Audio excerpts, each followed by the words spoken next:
¿Cómo hacía yo el pan? Un relato leído, escrito y grabado por Luis Brenia. ¿Cómo hacía yo el pan? Todos los derechos reservados. El presente cuento viene precedido de un epígrafe que consiste en una frase de Albert Einstein, la cual dice así: no entiendes realmente algo a menos que seas capaz de explicárselo a tu abuela. ¿Cómo hacía yo el pan? ¿Cómo haces el pan?, se me preguntó en más de una ocasión, sin demasiada o al menos la debida curiosidad, como si la respuesta justa fuese fácil o se atuviese al dictamen de una fría receta. Con mucho cuidado, respondía yo, suponiendo que no se me aguantarían todos los intríngulis de mi discurso que, de haberse producido oralmente, seguramente habría adolecido de falta de estructuración y había presentado cruciales lagunas de contenido. Ahora y desde aquí quiero responder adecuadamente a dicha pregunta, dado que el soporte literario me parece una estupenda plataforma para hacerlo, con lo que espero colmar al lector que, si lo es, se verá fecundamente remunerado. No obstante, quiero recomendar a quien le interese de veras el tema la lectura de mi trilogía autobiográfica titulada Evangelio confidencial de un obrador bipolar, que para su mayor llegada he ilustrado debidamente con ilustrativas fotos propias y dibujos. Lo primero que nos hemos de preguntar es ¿qué es el pan? Aseguro que científicamente nadie lo sabe todavía. Señalamos un pan y decimos, eso es pan, una mezcla equilibrada de agua, harina, sal, levadura y aditivos, y fermentada o no y cocida. Pero lo que son los intríngulis físico-químicos nadie los conoce a fondo, y aún quedan muchas preguntas por responderse. De hecho, el pan se sigue haciendo artesanalmente como siempre se hizo, en tanto que industrialmente el proceso es un conjunto de apaños tecnológicos aplicados que no han logrado modificar su esencia, quizá porque no se puede, porque el pan es fundamentalmente lo que es, un misterioso proceso natural artísticamente comandado por la mano de su hacedor. Aun cuando sea elaborado por máquinas, la componente artística sigue latente, dado que tales han sido concebidas por el hombre, que es a su vez quien las gobierna. Aclarado esto, podemos empezar.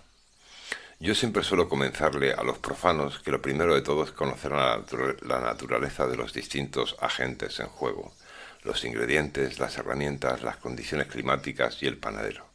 Y así le explico que la harina de trigo es fundamentalmente una mezcla de azúcares y de proteínas que tienen forma de muelles que, al entrar en contacto con el agua, forman un cuerpo con un copioso tejido interno, la malla proteínica, que hace que la masa presente a la vez elasticidad y tenacidad en distintos grados, y que al ser tan nutrida atrapa en su interior homogéneamente mezclados todo el conjunto de azúcares e ingredientes incorporados.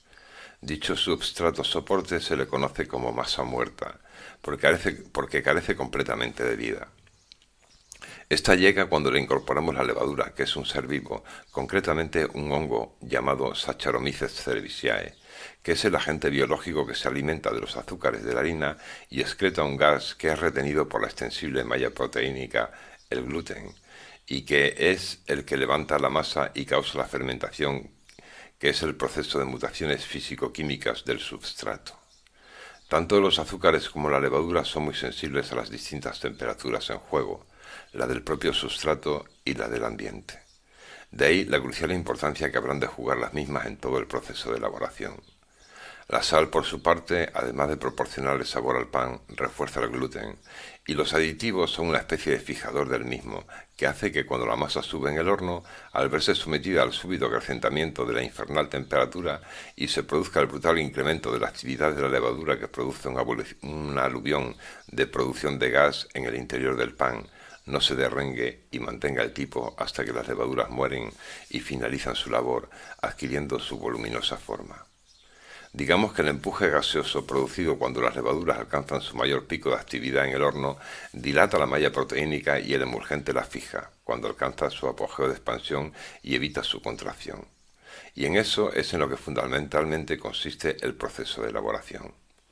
Pero comencemos con la letra pequeña, en la que se habrán de ver los papeles jugados por las herramientas, el medio ambiente y el hacedor. Ha llegado el momento de explicar cómo hacía yo el pan, lo cual me servirá para exponer las importancias que juegan los útiles, así como las tantísimas funciones que me atañían como maestro panadero y pequeño empresario. Lo primero que yo hacía era disponer el plan de fabricación de la elaboración diaria. Una vez que lo tenía, me disponía a fabricar, para lo cual lo primero que hacía era disponer todos los ingredientes, es decir, pesar la harina y medir el agua a sus adecuadas temperaturas que siempre se establecían en relación a la del ambiente, pesar proporcionalmente el emulgente, la sal y la levadura, cuyo cálculo se promediaba en función de las temperaturas en juego y acorde con la dinámica del plan de fabricación. Las masas que iban a enhornarse antes precisaban más levaduras que las que lo iban a hacer después. Las medidas eran exactas o casi, dado que la proporción agua-harina se estimaba sensorialmente a través del experimentado y sabio tacto lector, según se iba viendo la evolución del amasado. A este respecto tengo que decir que la métrica matemática se veía reemplazada por la métrica sensitiva, en tanto que latentemente siempre se hacía más a la carta que con la aséptica primera, aunque a los profanos tal procedimiento estimativo les pueda parecer un tanto borroso e impreciso. De ahí la importancia de la afinación del sentido del tacto del panadero y su pericia.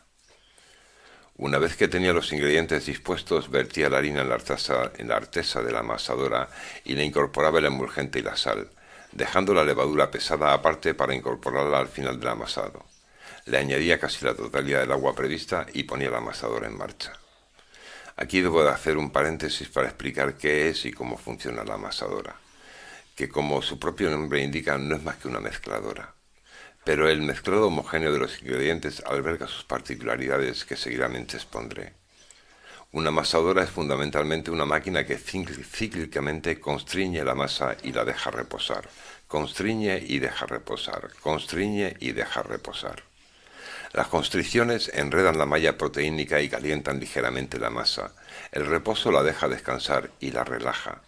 Hay distintos tipos de amasadoras, de rodillos helicoidales, que son mis preferidas, de brazos, que también he usado, de horquilla, muy utilizadas en Francia, y de rabo de cerdo, que son especialmente meteóricas y que calientan muchísimo la masa, razón por la cual muchos panaderos amasan con escamas de hielo o con cubitos. Los grandes maestros panaderos decimos que en el amasado está la esencia del proceso, por lo que un buen amasado es toda una garantía de elaboración. Una amasadora de rodillos helicoidales tarda aproximadamente un cuarto de hora, 18 minutos, en amasar una masa en segunda velocidad. La primera velocidad suele usarse durante los 5 primeros minutos del mismo, etapa que se denomina frasado, en la que el amasado es más bronco, sobre todo si hablamos de pan candeal, que se caracteriza por una amasadura con una hidratación en torno al 47%. Mientras la amasadora hacía su trabajo, dale que dale, yo encendía los hornos, disponía el obrador, apilando los tableros de reposo y formado en torno a la formadora de barras, y pensaba. Cuando estimaba que la masa había adquirido la textura deseada que mi tacto se conocía, le incorporaba la levadura, normalmente 4 minutos antes de darlo por finalizado el amasado. La temperatura final de la masa debía rondar los 25 grados, fuere cual fuere la estación del año, con sus consiguientes y propias temperaturas ambiente. Para conseguirlo, yo debía jugar con las respectivas temperaturas de los ingredientes. Aquí era donde radicaba y entraba en juego gran parte de la inconmensurable creatividad del oficio. Yo debía saber ser un malabarista adecuando la temperatura de la harina y el agua para conseguir que luego del inherente calentamiento que contravenía el proceso de elaboración, la temperatura final fuese la deseada. Luego estaba el cálculo de la cantidad de levadura que debía añadir a la mezcla. Esto variaba en función de mis intereses. Dependiendo del plan de fabricación, convenía regular la velocidad del tiempo de fermentación de las masas. Este cálculo también era relativo y no siempre resultaba fácil afinar. Se trataba de una matriz borrosa en la que uno se internaba. A veces había una gran componente de sexto sentido en la toma de decisiones, algo sensorial y extrasensorial a la par. Tanto como el control de las temperaturas, importaba la gestión de los tiempos del proceso, sobre todo desde el momento en que se le incorporaba la levadura, dado que era cuando se iniciaba el proceso fermentativo, es decir, el comienzo del proceso de mutaciones y transformaciones del sustrato, en que cada mutación se condicionaba a sí misma y con ello las posteriores. Si se quería un buen resultado, había que esmerarse en todo momento en ser meticuloso y cuidar al máximo los detalles. La gestión de los tiempos resultaba crucial y para llevarla a cabo había que estar muy atento. Uno se convertía en un biológico reloj térmico, en un piloto. Sí, si con la mezcla de los ingredientes ya había comenzado a conformarse el substrato sobre el que se iba a cultivar levadura, con la fermentación se iniciaba un viaje interdimensional del que uno era piloto y el artista y el compañero humano de la levadura. Lo he vivido millones y millones de veces y cada cual lo puedo asegurar particularmente. También importaba el grado de acidez de las masas, puesto que al refrenar la proliferación de levadura si era bajo o incrementarla si era acusado, influía irremisiblemente en la velocidad y la calidad de la fermentación. Después venía la fase del refinado de los pastones, en los que para su trabajado se dividía la masa, y aquí, al igual que hice con el amasado, explicaré en qué consiste y qué es fundamentalmente una refinadora y cómo actúa para continuar después con el resto del proceso. Sin embargo, debo aclarar antes que no todos los tipos de panes se refinan, sino principalmente los candeales o de masas duras. Así ni las baguettes, ni el pan de payés, ni las chapatas, ni el pan gallego, ni muchos de lo que se hacen en Portugal se refinan. Yo solo soy un maestro en la elaboración de pan candeal, que por definición se entiende refinado, que es el que ha constituido el 98% de mis elaboraciones a lo largo de mi longeva carrera. Bien, el refinado consiste en pasar cíclicamente la masa por entre un par de rodillos que giran en el mismo sentido y que disan entre sí un dedo aproximadamente, y en dejarla reposar entre fricción y fricción. Al ser el rozamiento la característica fundamental de la operación, la masa acusa un sobresaliente calentamiento del orden de entre 4 y 5 grados centígrados, que a la escala de la levadura resulta considerable. Pero ¿qué es lo que estamos haciendo cuando refinamos? Fundamentalmente calentar y organizar la malla proteínica como si la estuviésemos peinando. Las refinadoras pueden ser de rodillos horizontales o verticales. Yo he usado los dos y lo cierto es que me son indistintas en cuanto a la calidad, aunque la horizontal es más práctica a la hora de trabajar, aunque tiene el inconveniente de no permitir el agregado de ingredientes accesorios tales como semillas o frutos. El refinado suele durar en torno a los 4 minutos y por lo general las máquinas solo disponen de una velocidad. Una vez refinada la masa, viene el pesado, que durante muchos años practiqué con muy buen tino a mano, en una balanza. Hoy se hace fundamentalmente con dos tipos de pesadoras, las volumétricas y las de troquel. Las primeras son rápidas pero tienen los inconvenientes de desgarrar la masa, castigando la estructura de la malla de gluten, y de calentarla. Las segundas son más lentas pero más respetuosas.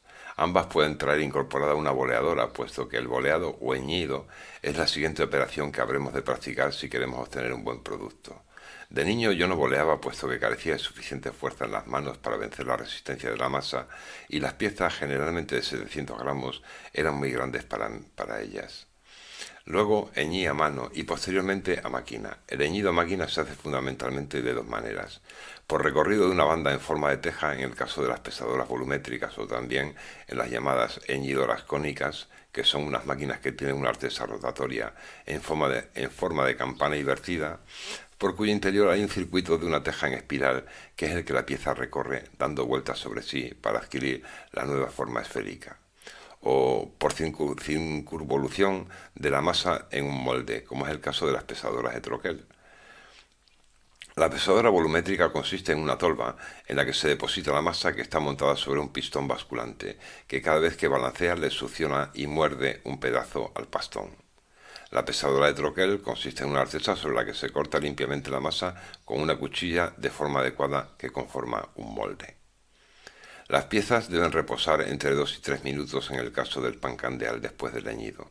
Como la pieza ha sido apretada y compactada, además de con la malla proteínica organizada en espiral, el heñido necesita de ese tiempo para relajarse y aflojarse un poco para ganar la ductabilidad que va a precisar en la siguiente fase de formado. A este periodo se le llama prefermentación.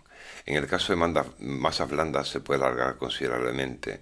En el caso del pan candeal ya he dicho que se reduce apenas a un par de minutos. También hay quien le concede a dichas masas un reposo en bloque después del amasado.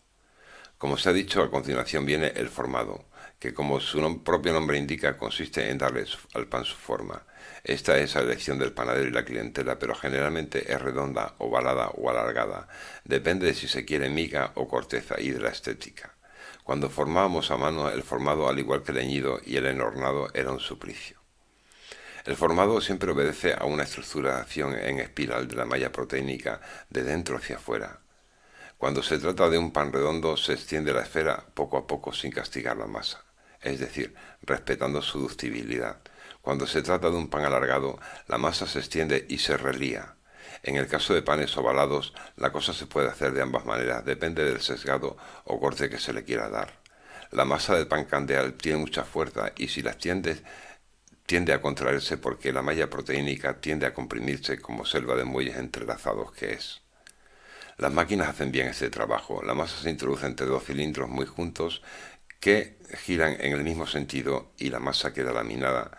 Seguidamente tropieza y comienza a reliarse al recorrer el circuito de lonas graduables de la formadora de barras. El formado del pan candeal requiere de ser rematado pieza a pieza.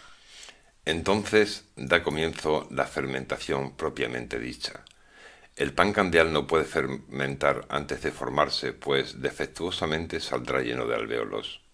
Y la masa del pan candeal quiere ser fina, algodonosa y esponjosa más que alveolada, en el sentido de su textura, pero no en el de la estructura de su miga. Para fermentar el pan se coloca sobre unos tableros de madera que se cubren con un paño sobre los que se deposita el pan con la juntura hacia abajo, para evitar que al desarrollarse y crecer el pan se abra por ella. Antiguamente, cuando se hacía el pan en casa, los vecinos lo metían en la cama para que cubierto fermentase en ella. Nosotros lo cubríamos con un paño y un plástico que evitaban la filtración de indeseables corrientes de aire que pudieran resecar la faz del pan. Entonces el pan tenía que fermentar a temperatura ambiente. En cambio, la cámara de fermentación controlada que instalé tenía control de temperatura y humedad, lo que permitía mayor precisión en el cálculo de la velocidad de fermentación del sustrato y evitaba tener que tapar el pan con plásticos. Se sabe que el pan ha fermentado porque la vista y sobre todo el tacto nos lo dicen. El pan aumenta visiblemente de volumen y cuando le pasas el dedo con una ligerísima presión observas que la huella del paso se borra. Si no se marcase siquiera sería que el pan está falto. Si no se borrase, entonces el pan habría pasado. Se habría pasado. La estimación del momento del cese de la fermentación es crucial, dado que en la cocción será donde adquirirá su forma y estructura final. También es estéticamente decisivo la elección del momento del corte y las características de este. A mí me gustaba cortarlo de media fermentación para adelante, otros prefieren hacerlo justo antes de enhornarlo. Si la masa es dura, se practica hondamente, con afilados cuchillos que se gastan como por encanto. Si la masa es blanda, se hace con finas cuchillas y superficialmente. El corte cumple con una doble función, por una parte todo lo concerniente a la estética y por otra porque supone la apertura de vías de escape del aluvión de gas que se va a producir en el pan al ser introducido en el horno a su infernal temperatura. Para mí la estética era muy importante, por lo que el cuidado del sergado era decisivo. Y le llega al horno a la vez de tomar su palabra. Para ello importa saber en qué condiciones nos va a hablar, cuáles son su temperatura y su humedad. Para mí la temperatura ideal del pan candeal son los 230 grados si se trata de una primera cocción, y si es de una segunda con la cual el horno está más húmedo, con 220 basta. Importa asimismo saber cuántos panes se van a cocer y cómo de juntos se van a distribuir y cómo se va a regular el abastecimiento de leña a la hornilla durante la cocción, pues habrá que cuidar que sea decreciente hasta los 185 grados. El horno moruno era de caldeo directo. Esto quiere decir que la cámara de combustión y la de cocción estaban comunicadas, con lo que se daba un tráfico de aromas, de los cuales los mejores eran los de la jara y los de encina. El horno giratorio es de caldeo indirecto porque dichas cámaras están separadas, pero el principio de la cocción es el mismo. El horno rotativo, en cambio, es un horno de convección que cuece por circulación interna de aire caliente. Para enhornar se utiliza una pala larga y estrecha sobre la que se depositan con cuidado los panes y con la que se colocan por resbalamiento de la misma en el interior del horno. La mía, en honor a Julio Cortázar, se llamaba La Maga. Los panes se han de distribuir en en el horno lo suficientemente separados como para que no se besen cuando crezcan, que será durante los 5 primeros minutos de la cocción. El resto del tiempo el pan lo empleará en terminar de hacerse y en adquirir color debido a la caramelización de los azúcares de la corteza. Era una operación gratificante, como un juego de distribuciones. Tardaba en llenar un horno giratorio en torno a 8 minutos. La alimentación debía hacerse lo más rápido posible para conseguir que hubiera la menor diferencia posible entre las primeras piezas y las últimas enhornadas. Aprendí a cocer con 9 años. La vista puede engañar a la hora de estimar el grado de cocción. Lo más seguro es el tacto. Probar al tacto la consistencia de la pieza, apretándolo hasta que cruja. También el oído nos puede ayudar si le damos unos golpecitos en su base y escuchamos que suena a hueco.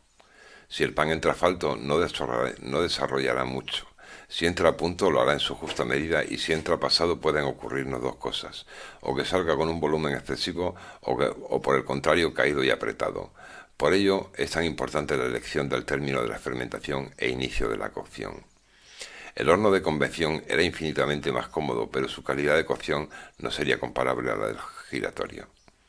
El pan salía muy brillante si se realizaba con vapor y con una corteza muy poco gruesa y resistente y menos sabrosa. Yo cocía algunos panes candeales con el horno rotativo para determinados clientes. Cuando el pan salía del horno giratorio, crepitaba durante unos minutos de gloria. Lo extraía con una pala ancha de 70 centímetros de longitud y los depositaba en la parrilla de tela metálica de un carro para que transpirase mientras se enfriaba. Ahora queda por delante la fase de rezumamiento, que podía venir a durar 1 hora entre que el pan se enfriaba y terminaba de evaporar sus gases. El pan estaba hecho. Ahora venía la lectura de su narrativa, la cual, además de reflejar la idoneidad de los ingredientes y el proceso de elaboración, era fiel reflejo de mi espíritu y de mi grado de asistencia, una especie de fidedigno hijo o autorretrato. Había hecho muchas veces el pan, muchas, pero nunca como ahora. Ahora siento haber hecho el pan de una vez por todas y para siempre.